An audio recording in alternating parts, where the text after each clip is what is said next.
Саламатсыздарбы, урматтуу телекөрүүчүлөр, сиздер Халва шоу теледолбоорун көрүп жатасыздар. Анын алып баруучусу мен Сезим Имамадыева.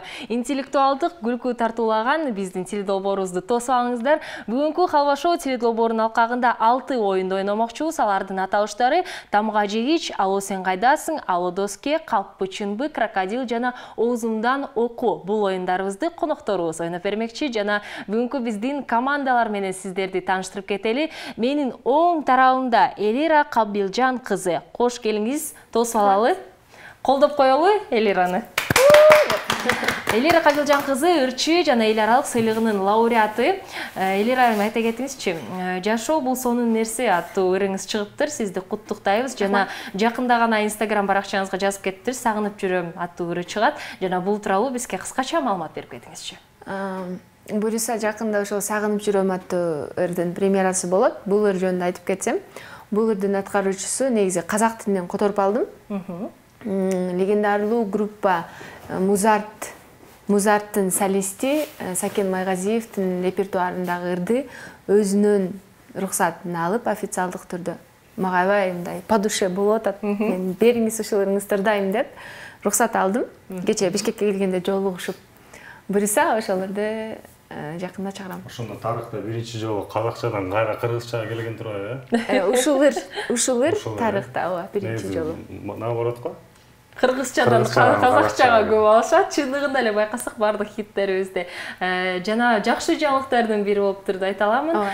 Жакшы, биз да күбө бололу аларга. Жана бүгүнкү биздин Элира айым менен чогуу командалаш мырза менен таанышып кетели. Медер Мусакожоев, стендапер, блогер, кош келиңиз.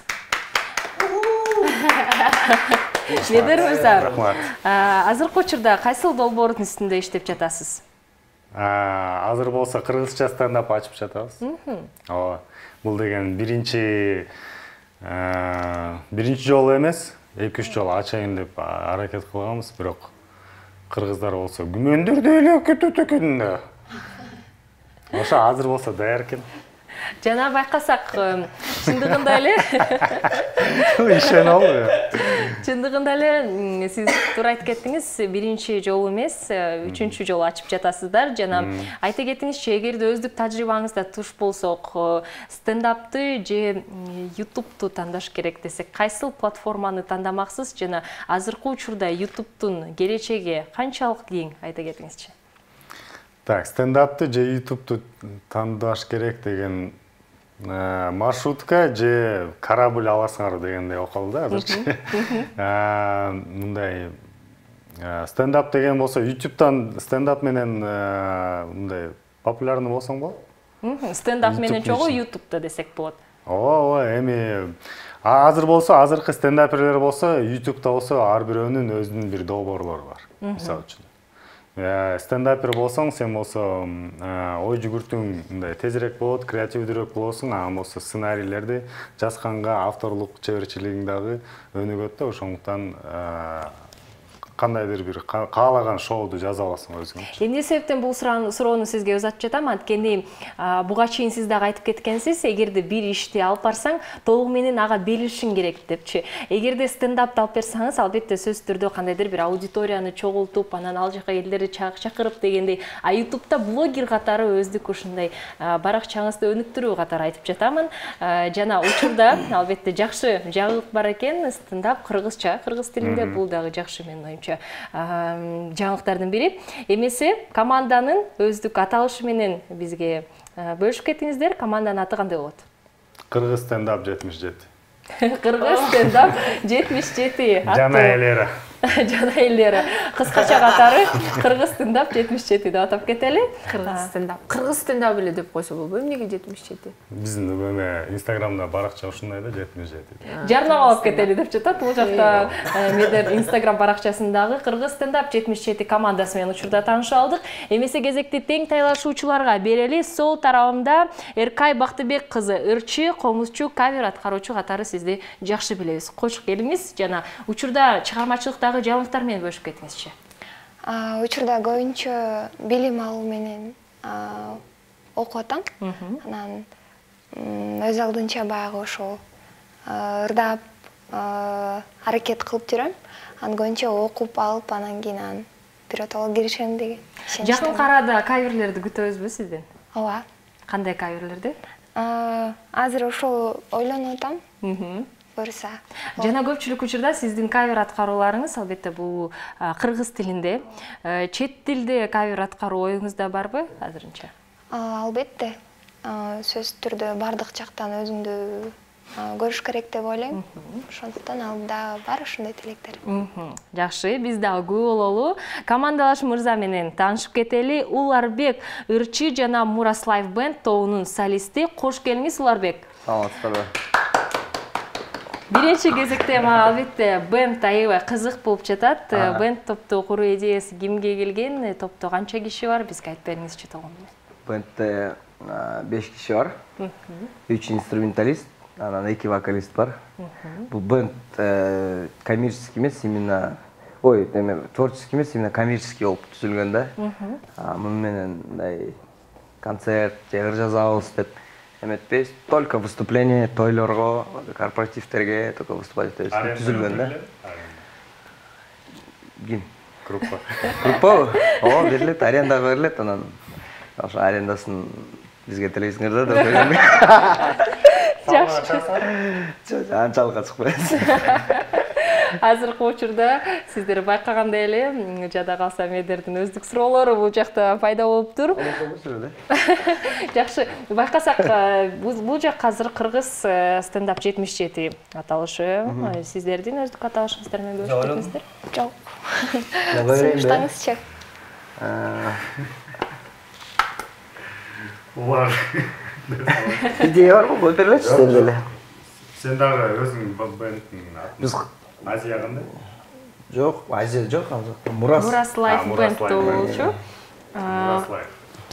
Бул жак кыргыз Жөн эле лайф деп койлум да, живой нерсе. Лайф. Лайф командасы кабыл алабыз. Учурда байкасаңыздар, урматтуу телекөрүүчүлөр, Лайф жана кыргыз стендап 77 аттуу командалардын ортосунда таймаш болмокчу. Жана биз биринчи кезекте сергек сезимдерине ээ болуу үчүн биздин жаңы Nitro Fresh'ти даамдап алалы. Сергиткен газдалган суусундугубуз 3 жаңы жаркын даамдарын азыркы учурда байкап көрөбүз. Алар апельсин, классика, манго жана кулпунай. Ар бир уртамда витаминдердин комплекси бар жана бул энергетикалык суусундук болуп саналбайт. Биз болсо уртап туруп, анан теледолбоорубузду баштамакчыбыз.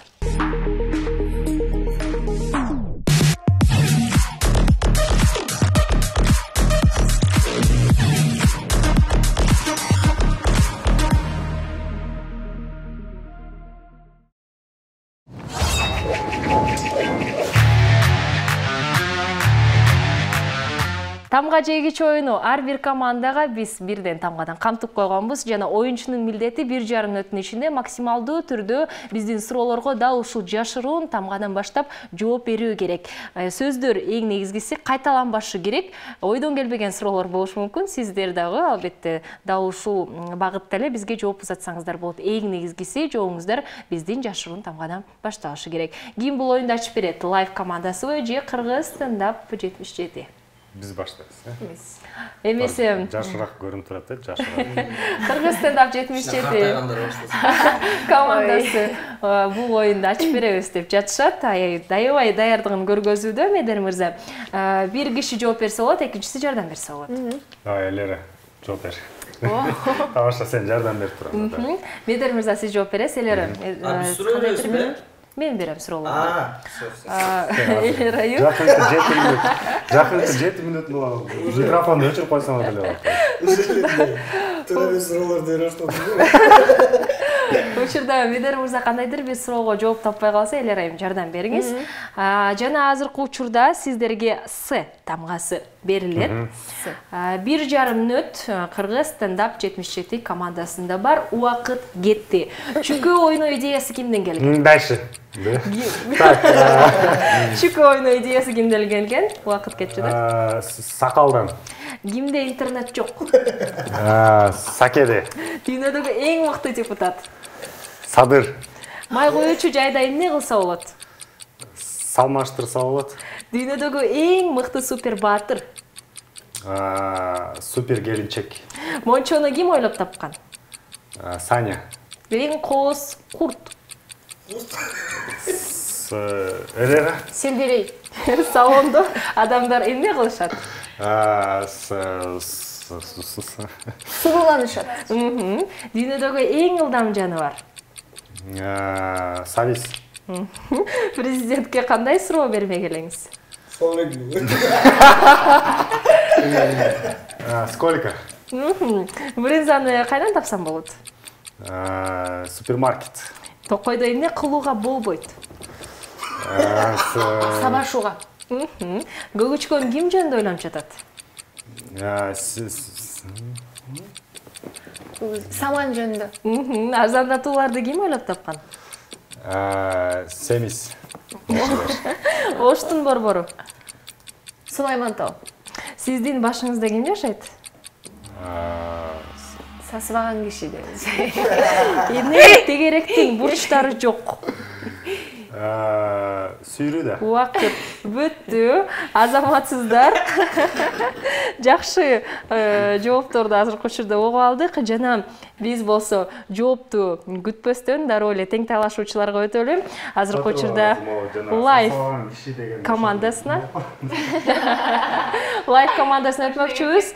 Эмесе кимиңиздер жооп берет? Кимиңиздер? Сиз жооп бериңизчи. Мен жооп берейин. Ларбек мырза, сиз жооп бересиз. Жана Эркай албетте жардам беренге аракеттениңиздер. Сиздерге лайф командасына Б тамгасы берилет. 1,5 мүнөт убактыңыздар бар. Убакыт кетти. Нарыңа кантип жетсе болот? Балык менен да. Чачты эмне менен кыкса болот? Балта менен да. Сүйүктүү президентиңиз? Бейл да. Эң жагымсыз жыт. Буттан чыккан жыт да. Айлыгыңыз канча? 500 000. Душту ким ойлоп тапкан? Билл Гейтс. Тойдо эмне кылса болбойт? Бакырса. Майрамды ким бузат? Бакырган киши бузат. Кайталабайбыз. Майрамды ким бузат? Бузгуч. Карышкыналар кайда жашайт? Боомдо. Түнкү саат 2-де кимге телефон чалса болот? Бакпай кемеде. Тоналгондо эмне деп кыйкырат элеңиз? Блин! Карызды ким сурайт? Бир бомж сурайт. Мэрдин орун басары эмне кылат? Билейм. Эмне үчүн аялдарга кооз тырмактар керек? Билбейм. Бактылуу болуш үчүн. Австралияда туулган күнү кандай белек тартуулашат? Австралияда? Австралияда туулган күнгө кандай белектер тартуулашат? Баклажка. Кимге энергетикалык суусундук берүү керек? Бакыт Осмонкановго деп койду. Вьетнамча мен чарчадым дегенде кантип которсо болот? Вьетнамча, Билбейсиңби? Боера фон деп которулат да койсун. Унааңызды ким жойт? Убакыт бүттү. Ушул суроо менен кийинки суроонун берүүнү жетишпей калдык. Жакшы. Бакыт Осмонканов деп ошо экөө бир эле киши беле? Жок, Бакыт Байсариев болсун. Эмесе учурда биз болсо дароо эле тамга жегичи оюнун жыйынтыктап алалы. Биринчиден болуп биздин Кыргыз стендап 77 командасы суроолорго жооп узатты жана 17 суроого жооп узаттыңыздар. Азаматсыздар. Адакка скорость керек болчу, Элеран. Эмесе учурда биз болсо лайф командасы тууралуу билип алалы. Лайф командасы болсо алардагы 17 суроого жооп узаттыңыздар. Азаматсыздар. Учурда ар бир командага бирден халва балды кармакчыбыз жана бир достук жеңип келе жатат. Жана кийинки биздин оюнубуз албетте башкача болуп, жана жыйынтыктар дагы өзгөчө болуп кетиши мүмкүн. Оюнубузга өтмөкчүбүз. Аталышы Алло, сен кайдасың?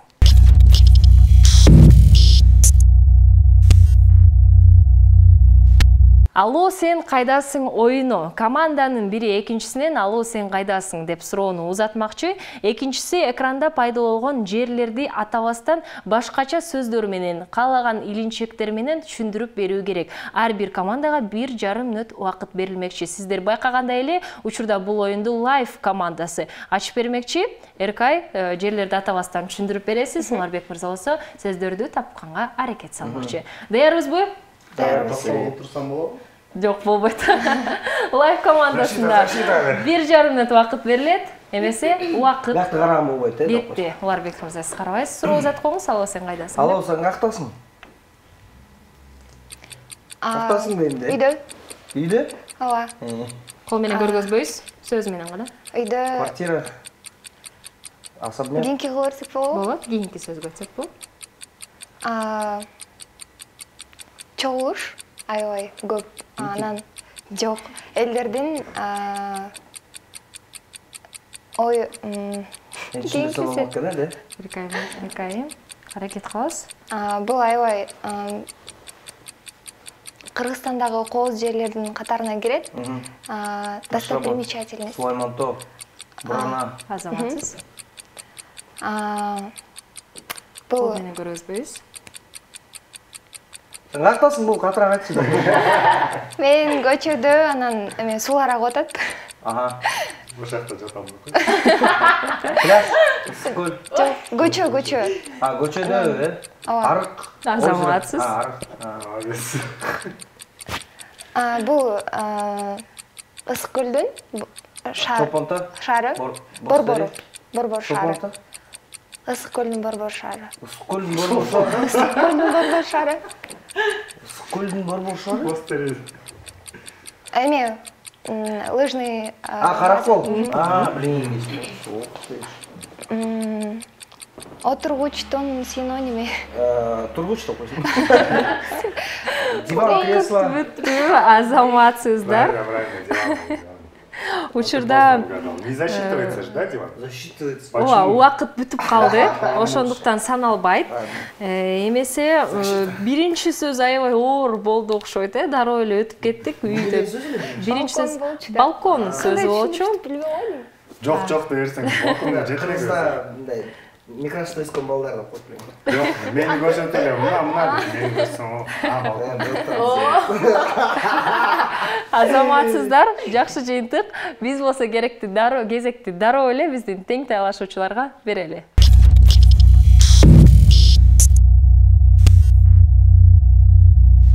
Алло, сен кайдасың оюнун улантабыз. Азыркы учурда кезекти биз Кыргыз стендап 77 командасына бермекчибиз. Анда эмесе убакыт кетти. Эдер сурап коюңуз. Алло, сен кайдасың? Алло, сен кайдасың? Мен жогору көтөрүлүп баратам. Тоодо. Ооба, азаматсыз. Кайдасың? Болбойсуң. Бир чоң жердемин.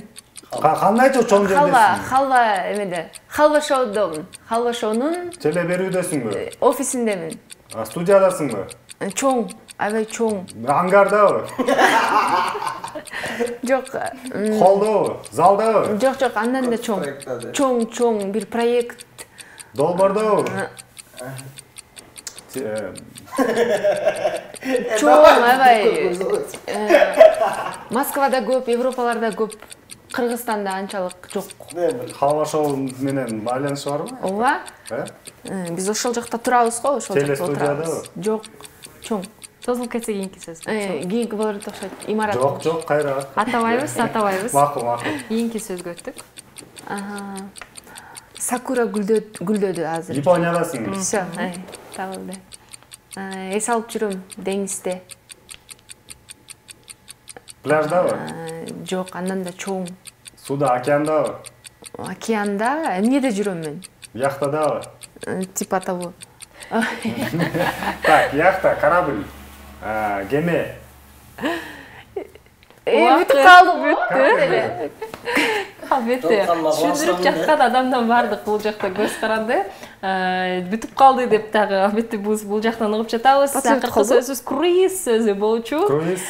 Жакын келдик, бирок жетишпей калдык. Учурда Алло, сен кайдасың оюнун жыйынтыктып алалы. Кыргыз стендап 77 командасы 2 сөздү тапканга жетиштиңиздер.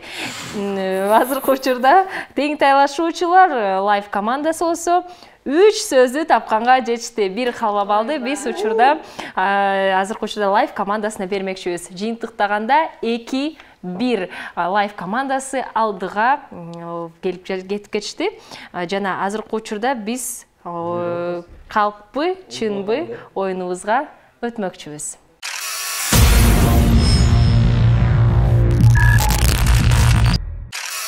Калппы, чынбы оюну. Менин колумда сиздер байкагандай эле ушундай кичи карточкалар турат. Алардын 50%-ында чынбы деп жазылып турат. Ошол эле жарымысында калппы деген сөз турат. Бул болсо биздин азыркы учурда катышуучуларга таратмакчыбыз жана эгерде сиздерге калп же чындык карточкалар туш болуп калса, ошого жараша сиздер жашоодогу окуяны айтып бересиздер. Эгерде чындык болуп калса, эгерде калп болуп калса, албетте өзүңүздөр ойлоп тауып окуяны айтып берсеңиздер болот. Эң негизги маанилүү шарт бул жакта тең тайлашуучуну алдап кетүү болуп саналат. Алар сиздерде кайсыл карточка экендигин таппай калуу керек. Биринчи кезекте сиздерге биз карточканы тараталы. Учурда мен аралаштырайын. Сиздер көрбөш үчүн. Кыргыз стендап 77 бир карточканы тандап коюңуздар. Бирөөнү гана. Лайф командасы бир карточканы. Ой, эго кетип калыптыр. Көрөлүк. Сөз, штраф. Биз түнкүсүн көрө элекпиз. Эмесе, учурда ар бир командага биз карточкаларды тараттык жана бир аз убакыттан кийин оюнубузду баштамакчыбыз. Калппы, чынбы оюнун улантуудабыз жана катышуучуларга карточкаларды биз ыйгарганбыз. Тең тайлашуучулардын милдети сиздердин картаңызда эмне жазылганын табуу. Эгерде сиздин атаандашыңыз таппай калса, сиздер бир халва балга ээ болосуздар жана тескеринче бул жакта 2 халва балга ээ болууга мүмкүнчүлүктөрүңүздөр бар. Учурда окуяны ким биринчиден болуп айтып берет? Мен. Сиздердин командаңыздар. Эмесе лайф командасынан бул оюнду баштамакчыбыз. Кызык болуп жатат. Уларбек, окуяңызды айтып бериңизчи.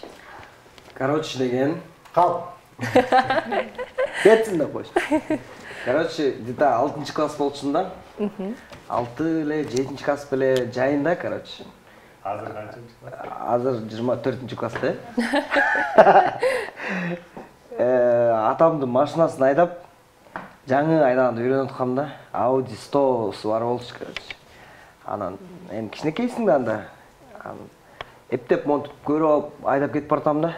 Көргөдөн таштак жолдордон эми айдаган билбейм мен. Жаңы үйрөнүп 6-7. Жок, анчалык эмес. Монтуп эмес эми. Монтуп да где-то. Это кичине мондайракта. Анан кетип бартам. Кетип баратып, короче. Алдыдан бир эми агыргө жер үйлөрдө жаган иттер жашайт, короче. Анан бир ит чуркап өтүп кетип атпайбы? Чочуп кетип буруп барып, короче, соседтин заборун сүзгөм да.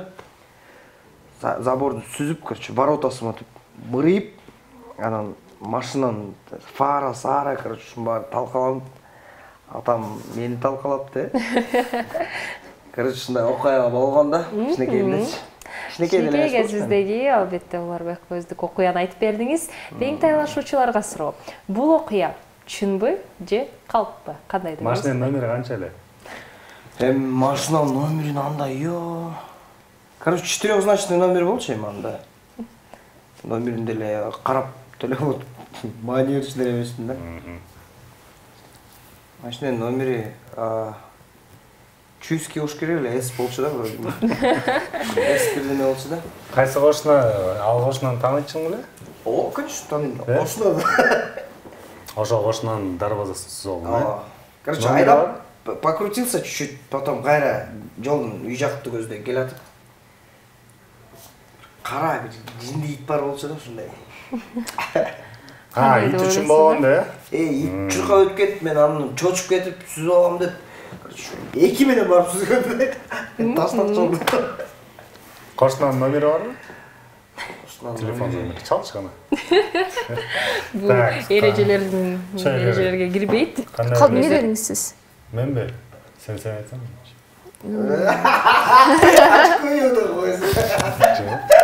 Калпка деле окшоп атат, чынга деле окшоп атат, билбейм. Болушу деле мүмкүн, бала кезде машина айдагандар болот да. Машина айдан билчү эмесмин да эми. Эми ал маалда, короче, болот го мындай, атаң машинасын айдап көрүп, үйрөнүп, кызыгасың го. Как раз ошол негизи болсо акасынын машинеси вообще жок болушу деле мүмкүн да. Вообще атасы да жок. Эмесе кезекте биз азыр учурда Кыргыз стендап 77 командасы сүйлөшүп алыңыздар. Бул окуя чындыкпы же калппы бизге бир жоопту узатыңыздар.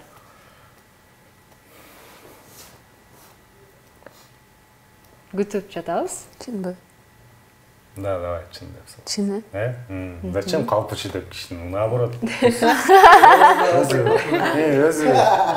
Өзү калпычы болуп чыксын, а биз болсо калпычы деп. Кайсы жоопту кабыл алайын? Чын. Очень интересно. Чын. Чындык деген жоопту кабыл аламын. Эмесе Уларбек мырза карточкаңызды көргөзүп коюңуз. Бул деген калп окуя болчу экен, кайсыл жагынан бизди алдап кеттиңиз? Скорость менен еще окуп. Ошого вообще эчтекеси жок да, чындык. Ни машины, ни папа, ни собаки. Толугу менен калп окуя экен, кызыктуу. Праваны былтыр эле алып койсоң. Уларбек мырза актерлук чеберчиликке экенсиз, Барда да койду. Ошол жагынан кичине кызыктым да, биз. Кезекте эмесе биз азыркы учурда Кыргыз стендап 77 командасына бермекчибиз. Кимиңиздер окуяны айтып бересиздер? Мен айтып берейин. Мен искусство университетин бүтүрбөдүм, мамлекеттик маданият университетин, Бесарабия Алиев атындагы. Анан университетте окуп жүргөндө, негизи жакшы мындай активный студент болчумун.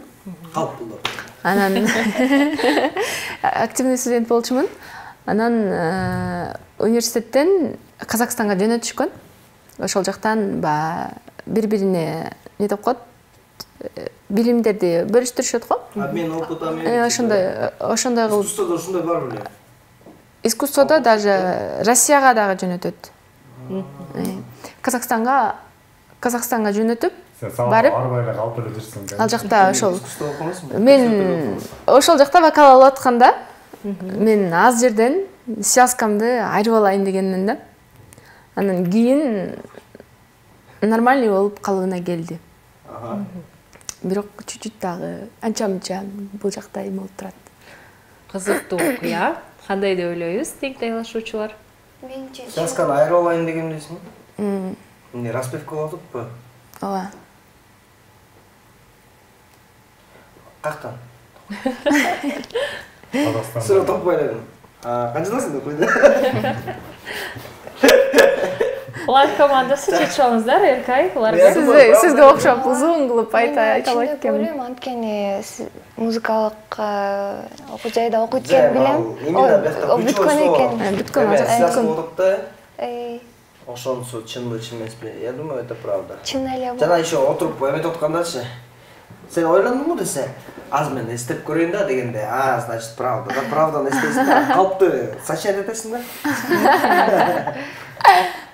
Я думаю, что это Правда. правда. Чындык деген жоопту кабыл алайын, э? Учурда чындык деген жоопту кабыл алдык. Карточканы көргөзүп коюңуздар. Көрүп коюңуз. Да, вместе.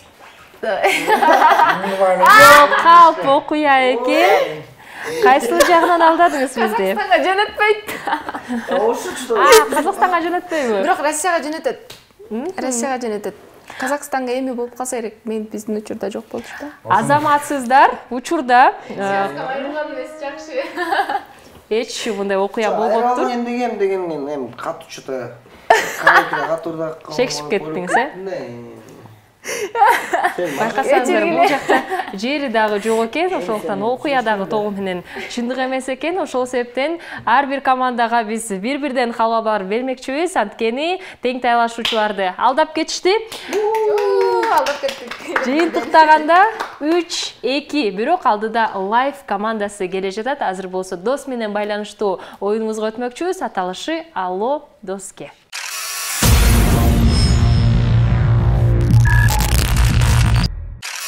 Алло доске оюну биздин катышуучуларга адаттагыдай эле ишенимдүү дос жана биздин сүйүктүү уюлдук телефонубуз, гаджетибиз керек болмокчу. Анткени командалардын бир катышуучусу жакын досуна чалып биздин экранда пайда болгон суроону узатмакчы. Албетте ал суроолордун варианттары болот. Эң негизгиси сиздердин досуңуздардын жообун укмакчыбыз. Жардам берүүгө мүмкүнчүлүк жок. Жардам берсеңиздер мен кабыл албаймын. Жана чалууга 30 секунд убакыт берилет.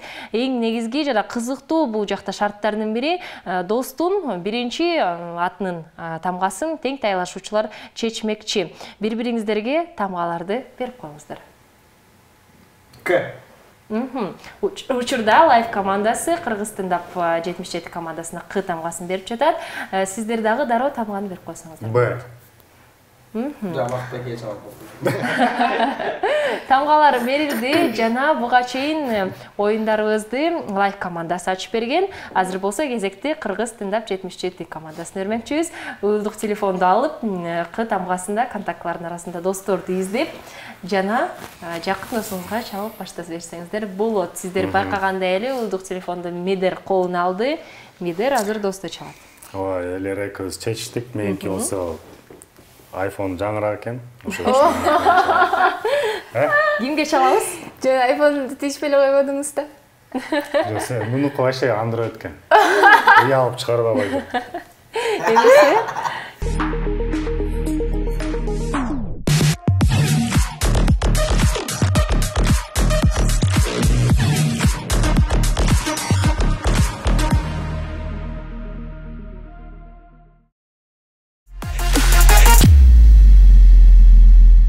Кимге чалабыз? Кыдан и так эле менде жок болчу. Кабылжан атам эле болбосо. Кыдан досум жок. Бир да Каныкей вообще жок эчким. Жок, Каныкей бар, бирок андай деле мама. Бар, бирок ал вообще анча месте вообще. Каныкей, все Каныкей вообще ужас такой. Так, К. Ал сөгүнөт койсун. Так, К болсо Кубага чалайын. Досуңуз болот албы? Ал бул менин досум, режиссер, актер. Азыр болсо жакында биз KG Кыргыз Стендап 77-nin чогуу баштап атабыз негиздеп. Кубаныч Курманбеков трубка алса экен эми. Мырзага чалабыз. Албетте микрофонго Азыр жазып коюңуз. коебуз. Жооп берет болуш керек. Акыркы убакыт биз байланыштабыз, ошол үчүн алат болуш керек сразу. Алло, Куба. Салам. Суроо кетти. Салам. Азыр болсо эфирде отурам. Суроолорду берип. Суроо кетти. Так, билбейм. Азыр отур суроо. Жазгы гүлдөрдүн кайсынысы түсүн 4 жолу өзгөртөт? Варианттар бар экен. Медуница, папоротник, хризантема. Үчөө эле экен. Хризантема болуш керек. Хризантема.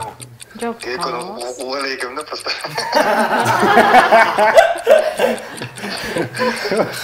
Таанышыбагын тандап койдум. Так, кабыл алынды. Кабыл алабыз. Кийинки. Бир эле суроо берилет. Бир эле. Кубаныч менен коштошобуз. Куба, рахмат. Анан 50 на 50. Кой. Макул, давай. Эки каршы биздин Алодоски оюнубузда 50-дөн 50 деген жок. Ошол себептен досуңуз жооп берген, ошол жоопту кабыл алдык. Медер өзүңүз кандай деп ойлойсуз? Жазгы гүлдөрдүн кайсынысы түсүн 4 жолу өзгөртөт? Меники болсо саналабы анан мен туурасын тандап. Саналбайт албетте. Сиздин ой пикириңиз кызык болуп жатат.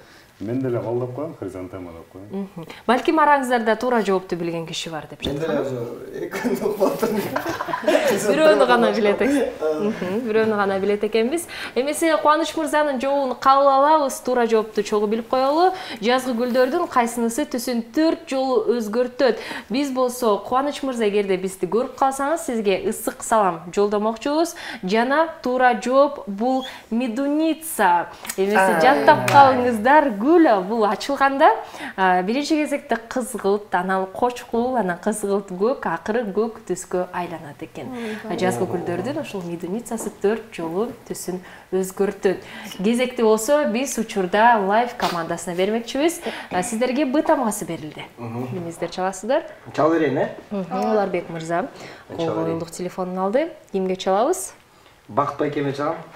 Бакыт Байсаев байкебизге. Громкий коюн, Сен чалсаң ала беребиш. Аутто,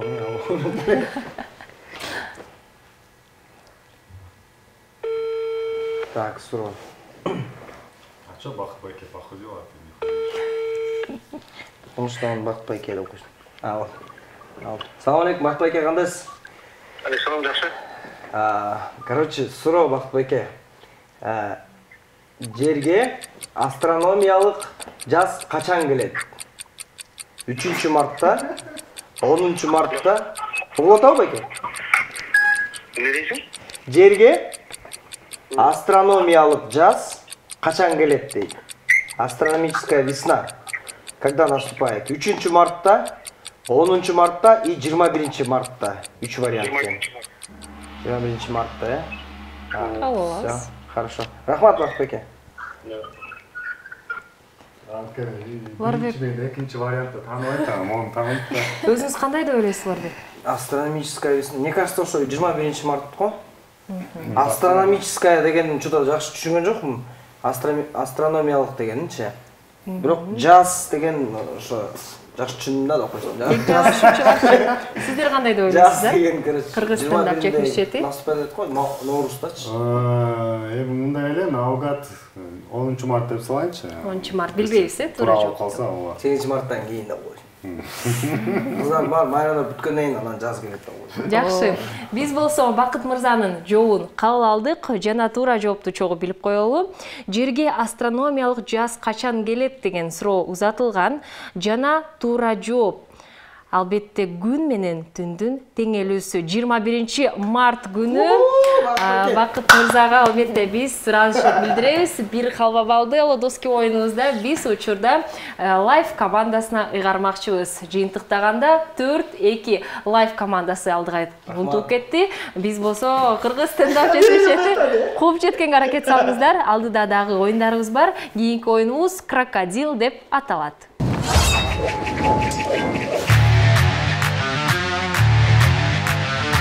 Крокодил оюну 1,5 мүнөттүн ичинде команда мүмкүн болушунча сөздөрдү табуу керек. Ал сөздөр биздин экраныбызда чыгат жана тамак аштар болушу мүмкүн, жаныбарлар болушу мүмкүн, белгилүү буюмдар болушу мүмкүн. Эң негизгиси командалаш албетте кыймылын менен гана аны түшүндүрүп берүү керек. Сөз сүйлөбөйбүз, үн чыгарбайбыз жана эгерде бул объект студияда жайгашкан болсо, ага сөөмөй менен көргөзүүгө болбойт, түшүндүрүп берүү керек толугу менен. Жана созулуп кетсе кийинки сөзгө өтсө болот. Сиздер байкагандай эле бул оюнду учурда биздин лайф командасы ачып берүүдө. Даярбызбы? Даярбыз. 1,5 мүнөт убакыт сиздерде бар. Убакыт кетти. Ох.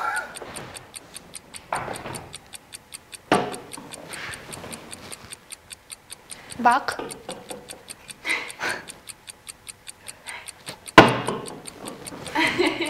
Джин. Азаматсыз.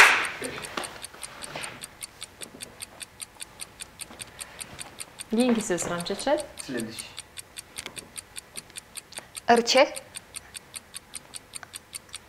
Туура окуйбуз. А я могу. Ладно, следующий давайте. Кийинки сөз да? Көргөзбөйбүз аны менен. Бала. Аракет кылабызбы бе? Блин, давайте следующий. Кийинки сөз да? Биздин сөздөргө Так. Машина. Жол. Машина, жол.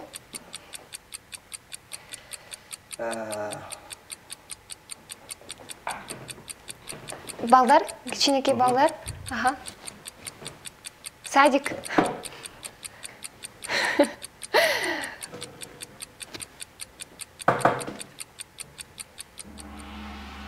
Кийинки болорунчу. Кийинки сөз да? Вообще ештеңе таппайбыз бе? Убакыт бүттү, тилекке каршы. Миллион таптык. Байкасак, эң оор сөздөрдүн бирин табып, бирок жеңил сөздөрдү таба алган жоксуздар. Түшүндүрө алганда жокмун, букетти кантип түшүндүрөм деп. Учурда машыктыруучу ун, букет, оюнчук сөзүн таба алган жокпуз. Азыр болсо биз кезекти Кыргыз стендап 77 командасына бермекчибиз.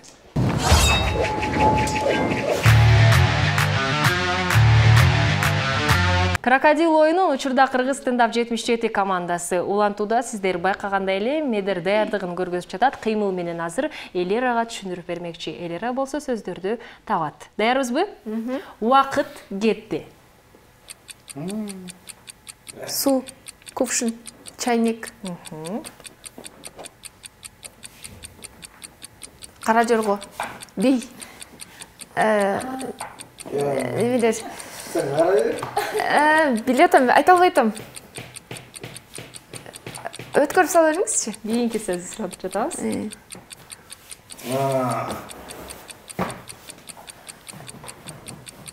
Балет.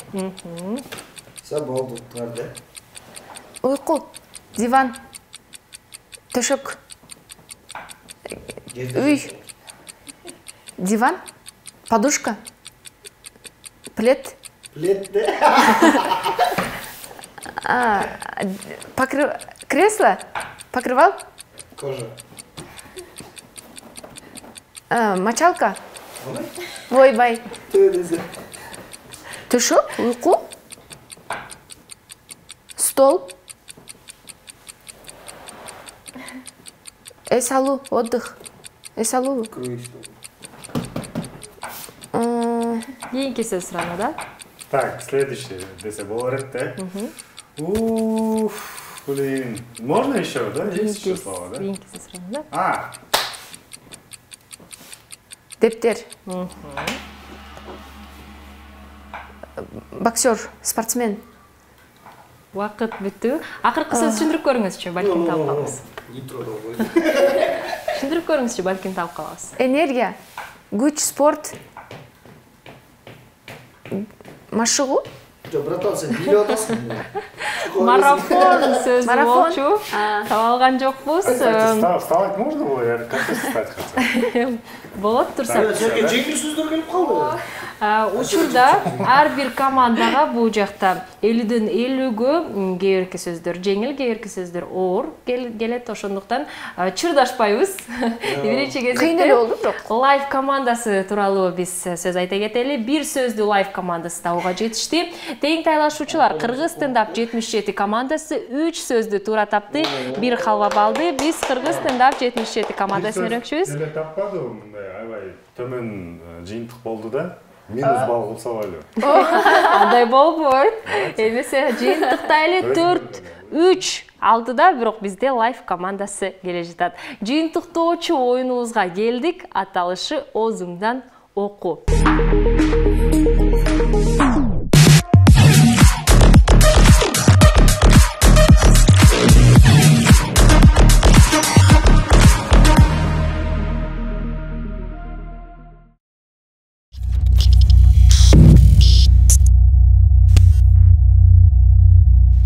Оозуңдан окуу оюну катышуучулардын бири наушник тагынып эч нерсе укпастан, экинчиси кайсыл сөздү айтып жаткандыгын табышы керек. Ал сөздөр биздин сыналгыда пайда болмокчу. Ар бир командага 1,5 мүнөт убакыт берилмекчи. Сиздер байкагандай эле бул оюнду биринчиден болуп Кыргыз стендап 77 командасы ачып бермекчи.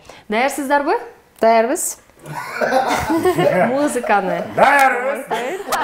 катуу кыйкырбайбыз. Ойбай. Убакыт кетти. Күн чыгара берсеңиз болот. Жок, артикуляция менен. Жарнама. Чайкама. Жарнама. Жарнама. Китеп кана.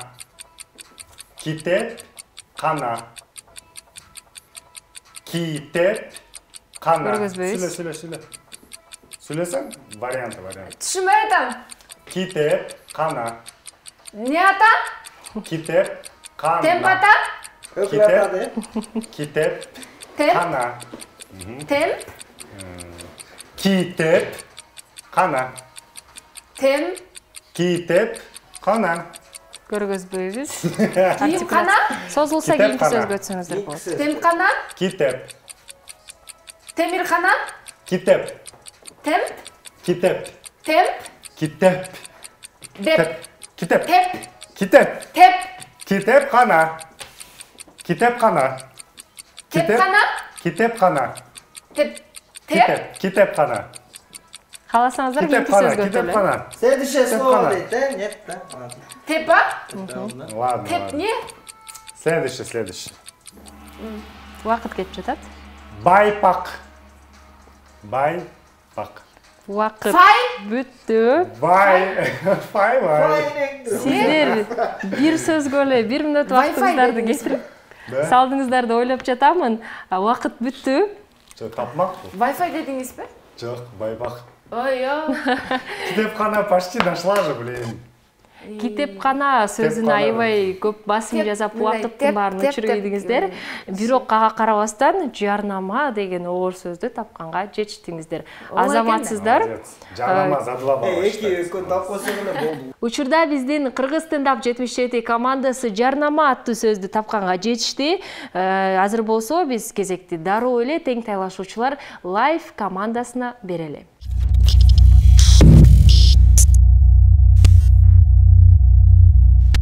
Озундан окуу оюнун учурда Live командасы улантууда. Сиздер байкагандай эле оң тарабында Уларбек мырза наушник тагынып даярдыгын көргөзүүдө. Эркай болсо сөздөрдү артикуляциянын жардамы менен айтмакчы. Даярсыздарбы? Даярбыз. Live командасына азыр музыканы коюп берели. Убакыт кетти. Курма. Тулпар. Тумар, да? Кумар. Ой, Умар? курма. Умак. Улак. Ур. Урмак. Давай дальше. Кийинки сөз сураны да. Уксус. Кыркырбайбыз. Сус. Чу. Улика. Давай дальше. Шах. Шахмат. Чамых. Шах. Бөл айтсаң да. Шах.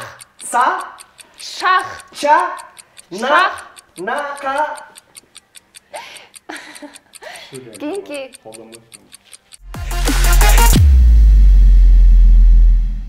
О, как раз было.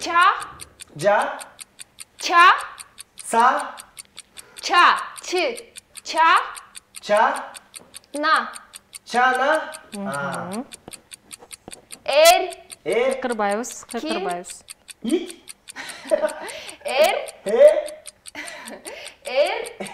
Эрин. Киндик. Этил.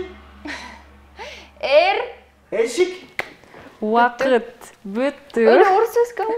Чындыгында эле озундан окуу оюнун эң оор оюндардын бири деп биз бекеринен айтпайбыз. Анткени кээ бир учурларда командалар бир дагы сөздөрдү таппай калган учурлар көп кездешет. Биз болсо азыркы учурда оюнубузду жыйынтыктадык. Бир нече убакыттардан кийин кайрадан кайтып келмекчибиз. Бизден эч алыстабаңыздар. Эмесе озундан окуу оюнун жыйынтыктайлы. Ар бир команда тең бир-бирден сөздү табууга жетишти. Жалпы жыйынтыктаганда 5-4 биздин Live командабыз утуп кетти. Куттуктайбыз. Live командасы сиздерге белектерди тартуулайбыз. Жана учурда тилекке каршы Кыргыз стендап 77 командабызга гана 1 балыбыз жетпей калды. Балким бир сөздү тапсаңыздар, достук жегип кетпейт. Ага арасынан жакшы оюн көргөзүңүздөр. Бизден белектерди кабыл алып коюңуздар.